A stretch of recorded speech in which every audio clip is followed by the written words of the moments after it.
आगे अब बात कर लेते हैं चुनावी राज्य पश्चिम बंगाल की, जहां पर फिलहाल सियासी पारा हाई नजर आ रहा है। आपको बता दें कि पश्चिम बंगाल में टीएमसी ने चुनाव आयोग के ऊपर धमकी देने और बैठक से बाहर निकालने के आरोप लगाए हैं, जिसके ऊपर अब बीजेपी टीएमसी के ऊपर हमलावर है। और ऐसे में इलेक्शन कमीशन और एसआईआर का मुद्दा जब से टीएमसी की तरफ से उठाया गया है, उसके बाद एसपी समेत तमाम पार्टियां हैं जो ममता बनर्जी के समर्थन में आ गई हैं। और इसके बाद से बंगाल की सियासत कैसे गर्मा रही है, आपको इस रिपोर्ट में दिखाते हैं।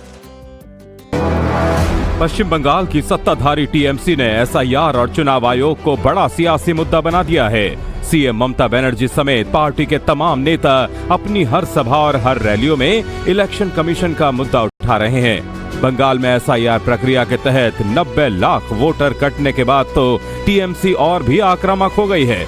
इसी मुद्दे को लेकर टीएमसी ने बुधवार को दिल्ली में चुनाव आयोग से मुलाकात की, लेकिन ममता की पार्टी ने इलेक्शन कमीशन से मिलने के बाद अलग ही राजनीतिक रंग दे दिया। मुख्य चुनाव आयुक्त पर 5 मिनट में ही बैठक को खत्म कर देने का आरोप लगा दिया। Get lost. This is what the chief election commissioner told the Trinamool Congress delegation. Get lost का हिंदी क्या होता है? निकल जाओ यहाँ से, निकल जाओ यहाँ से। ये इलेक्शन कमिश्नर बोला लास्ट में, तो हम निकल जाए। हम लोग निकल आए 2 minutes past 10 and the meeting finished at about 7 or 8 minutes past 10. What I saw today is a shame. I challenge the election commissioner to put out, if he must be having security, to put out the video. आज जो क्या हुआ, video नहीं है तो audio लगाओ, क्या हुआ आज। This is the situation. TMC के इस गंभीर आरोप को इलेक्शन कमीशन ने सिरे से खारिज कर दिया। सूत्रों के मुताबिक चुनाव आयोग ने टीएमसी के रवैये पर गंभीर सवाल खड़े किए हैं। कमीशन के मुताबिक बैठक में डेरेक ओब्रायन चुनाव अधिकारी को धमकाते रहे, जिस पर बीजेपी ने भी टीएमसी को आड़े हाथों लिया। डेरेक के आरोपों का जवाब देने के लिए पार्टी नेता शहनवाज हुसैन सामने आए। देखिए, टीएमसी के लोग तो बदतमीजी पे आमादा होते ही हैं। इन्होंने बदतमीजी की होगी, और डेरिक को तो आदत है जोर जोर से बोलने का। वो समझ रहे हैं कि राज्यसभा में जिस तरह जोर जोर से चिल्लाते हैं तो वहां चिल्लाए होंगे, तो चुनाव आयोग ने कहा होगा कि कोई। चुनाव आयोग को लेकर टीएमसी और बीजेपी के बीच वार पलटवार तो जारी है, लेकिन इस सियासी लड़ाई में सीएम ममता बनर्जी बंगाल में अकेले नहीं हैं। उन्हें एसपी, कांग्रेस और उद्धव गुट का साथ मिला है। Election commission Bharatiya Janata party के सारे पे काम कर रहा है। कई उदाहरण उत्तर प्रदेश के हैं, कानपुर का आपने आंखों देखा, आपको खुद पता है कि कानपुर में कितनी बेईमानी हुई, और उसके बावजूद ही जनता ने हमारी विधायक को जिता करके भेज दिया। न केवल कानपुर बल्कि जितने बाई इलेक्शन थे उसमें कौन सा अधिकारी पोस्ट होगा, किस अधिकारी को कितने वोट डालने की जिम्मेदारी है। कई लोग वोट फर्जी डाल रहे थे बीजेपी के बूथ में, तो ये सब काम हुआ, लेकिन इलेक्शन कमीशन ने किसी के खिलाफ कार्रवाई नहीं की। मुझे लगता है कि 2 टूक वोट रहित चुनाव होगा। ये इलेक्शन कमीशन की भाषा यही बता रही है कि उसने वोट तो डालने नहीं देना है, तो 2 टूक वोट रहित चुनाव करने की तैयारी है, जो लोकतंत्र को खत्म करेगी। इलेक्शन कमीशन कोई पार्टी नहीं है। इलेक्शन कमीशन का निष्पक्ष होना एक संवैधानिक संस्था, उसको बर्बाद कर रहे हैं।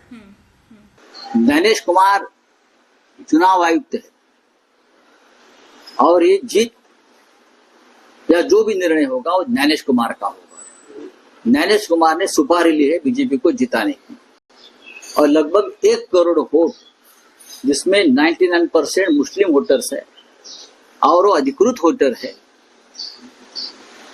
इस देश के नागरिक है, पश्चिम बंगाल के नागरिक है। लेकिन ये 1 करोड़ वोट अगर ममता जी को मिलेंगे तो ममता जी फिर एक बार सत्ता में आएगी। ये डर से चुनाव आयोग ने बीजेपी की एक ब्रांच बनकर काम किया है। चुनाव आयोग पर हुए चौतरफा हमले के बाद बीजेपी भी चुप नहीं बैठी और टीएमसी को चुनाव आयोग से लड़ने की जगह इलेक्शन में ताकत लगा देने की सलाह दे दी। टीएमसी के नेताओं को बिना मांगी एक ही सलाह दूंगा कि भैया चुनाव भी निपट रहा है और उसके साथ ही साथ टीएमसी भी निपटती जा रही है। अब जो बचा खुचा दिन है उसमें आप अपनी ऊर्जा चुनाव लड़ने में लगाओ, न कि चुनाव आयोग से भिड़ने में लगा रहे हो। आप अगर अपनी ऊर्जा को जो बचा खुचा समय है उसमें चुनाव लड़ने में न लगा करके चुनाव आयोग से भिड़ने में लगाओगे तो आपका जो बचा खुचा वजूद है हो सकता है कि आपको अगर इस तरह की स्थिति रहेगी तो आपको जो है वो इसी चुनाव आयोग में अपनी मान्यता के लिए बचाने के लिए भी जाना पड़े। टीएमसी आज इस पूरे मामले को लेकर आज शाम एक प्रेस कॉन्फ्रेंस करने वाली है, जिसमें आज वो फिर से बैठक का वीडियो जारी करने की मांग कर सकती है।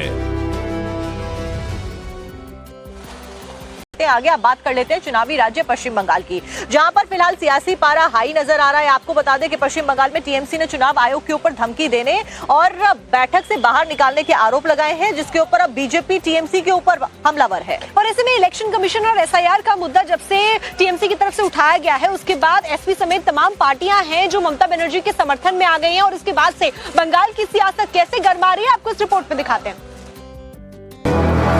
पश्चिम बंगाल की सत्ताधारी टीएमसी ने एसआईआर और चुनाव आयोग को बड़ा सियासी मुद्दा बना दिया है। सीएम ममता बनर्जी समेत पार्टी के तमाम नेता अपनी हर सभा और हर रैलियों में इलेक्शन कमीशन का मुद्दा उठा रहे हैं। बंगाल में एसआईआर प्रक्रिया के तहत 90 लाख वोटर कटने के बाद तो टीएमसी और भी आक्रामक हो गई है। इसी मुद्दे को लेकर टीएमसी ने बुधवार को दिल्ली में चुनाव आयोग से मुलाकात की, लेकिन ममता की पार्टी ने इलेक्शन कमीशन से मिलने के बाद अलग ही राजनीतिक रंग दे दिया। मुख्य चुनाव आयुक्त पर 5 मिनट में ही बैठक को खत्म कर देने का आरोप लगा दिया। Get lost. This is what the chief election commissioner told the Trinamool Congress delegation. Get lost का हिंदी क्या होता है? निकल जाओ यहाँ से, निकल जाओ यहाँ से। ये इलेक्शन कमिश्नर बोला लास्ट में, तो हम निकल जाए। हम लोग निकल आए 2 minutes past 10 and the meeting finished at about 7 or 8 minutes past 10. What I saw today is a shame. I challenge the election commissioner to put out, if he must be having security, to put out the video. आज जो क्या हुआ, video नहीं है तो audio लगाओ, क्या हुआ आज। This is the situation.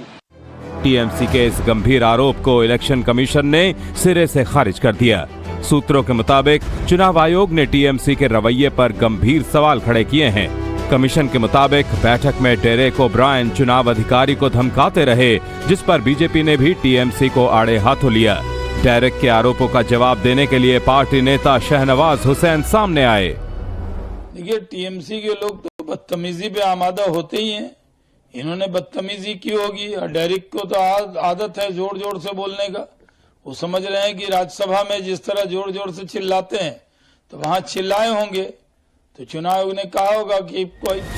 चुनाव आयोग को लेकर टीएमसी और बीजेपी के बीच वार पलटवार तो जारी है, लेकिन इस सियासी लड़ाई में सीएम ममता बनर्जी बंगाल में अकेले नहीं हैं। उन्हें एसपी, कांग्रेस और उद्धव गुट का साथ मिला है। Election commission Bharatiya Janata party के सारे पे काम कर रहा है। कई उदाहरण उत्तर प्रदेश के हैं। कानपुर का आपने आंखों देखा, आपको खुद पता है कि कानपुर में कितनी बेईमानी हुई, और उसके बावजूद ही जनता ने हमारी विधायक को जिता करके भेज दिया। न केवल कानपुर बल्कि जितने बाई इलेक्शन थे उसमें कौन सा अधिकारी पोस्ट होगा, किस अधिकारी को कितने वोट डालने की जिम्मेदारी है। कई लोग वोट फर्जी डाल रहे थे बीजेपी के बूथ में, तो ये सब काम हुआ, लेकिन इलेक्शन कमीशन ने किसी के खिलाफ कार्रवाई नहीं की। मुझे लगता है कि 2-2 वोट रहित चुनाव होगा। ये इलेक्शन कमीशन की भाषा यही बता रही है कि उसने वोट तो डालने नहीं देना है, तो 2-2 वोट रहित चुनाव करने की तैयारी है, जो लोकतंत्र को खत्म करेगी। इलेक्शन कमीशन कोई पार्टी नहीं है। इलेक्शन कमीशन का निष्पक्ष होना एक संवैधानिक संस्था, उसको बर्बाद कर रहे हैं। नैनेश कुमार चुनाव आयुक्त है, और ये जीत या जो भी निर्णय होगा वो नैनेश कुमार का होगा। नैनेश कुमार ने सुपारी ली है बीजेपी को जिताने की, और लगभग 1 करोड़ वोट, जिसमें 99% मुस्लिम वोटर्स है और वो अधिकृत वोटर है, इस देश के नागरिक है, पश्चिम बंगाल के नागरिक है। लेकिन ये 1 करोड़ वोट अगर ममता जी को मिलेंगे तो ममता जी फिर एक बार सत्ता में आएगी। ये डर से चुनाव आयोग ने बीजेपी की एक ब्रांच बनकर काम किया है। चुनाव आयोग पर हुए चौतरफा हमले के बाद बीजेपी भी चुप नहीं बैठी और टीएमसी को चुनाव आयोग से लड़ने की जगह इलेक्शन में ताकत लगा देने की सलाह दे दी। टीएमसी के नेताओं को बिना मांगी एक ही सलाह दूंगा कि भैया चुनाव भी निपट रहा है और उसके साथ ही साथ टीएमसी भी निपटती जा रही है। अब जो बचा खुचा दिन है उसमें आप अपनी ऊर्जा चुनाव लड़ने में लगाओ, न कि चुनाव आयोग से भिड़ने में लगा रहे हो। आप अगर अपनी ऊर्जा को जो बचा खुचा समय है उसमें चुनाव लड़ने में न लगा करके चुनाव आयोग से भिड़ने में लगाओगे तो आपका जो बचा खुचा वजूद है, हो सकता है कि आपको अगर इस तरह की स्थिति रहेगी तो आपको जो है वो इसी चुनाव आयोग में अपनी मान्यता के लिए बचाने के लिए भी जाना पड़े। टीएमसी आज इस पूरे मामले को लेकर आज शाम एक प्रेस कॉन्फ्रेंस करने वाली है, जिसमें आज वो फिर से बैठक का वीडियो जारी करने की मांग कर सकती है।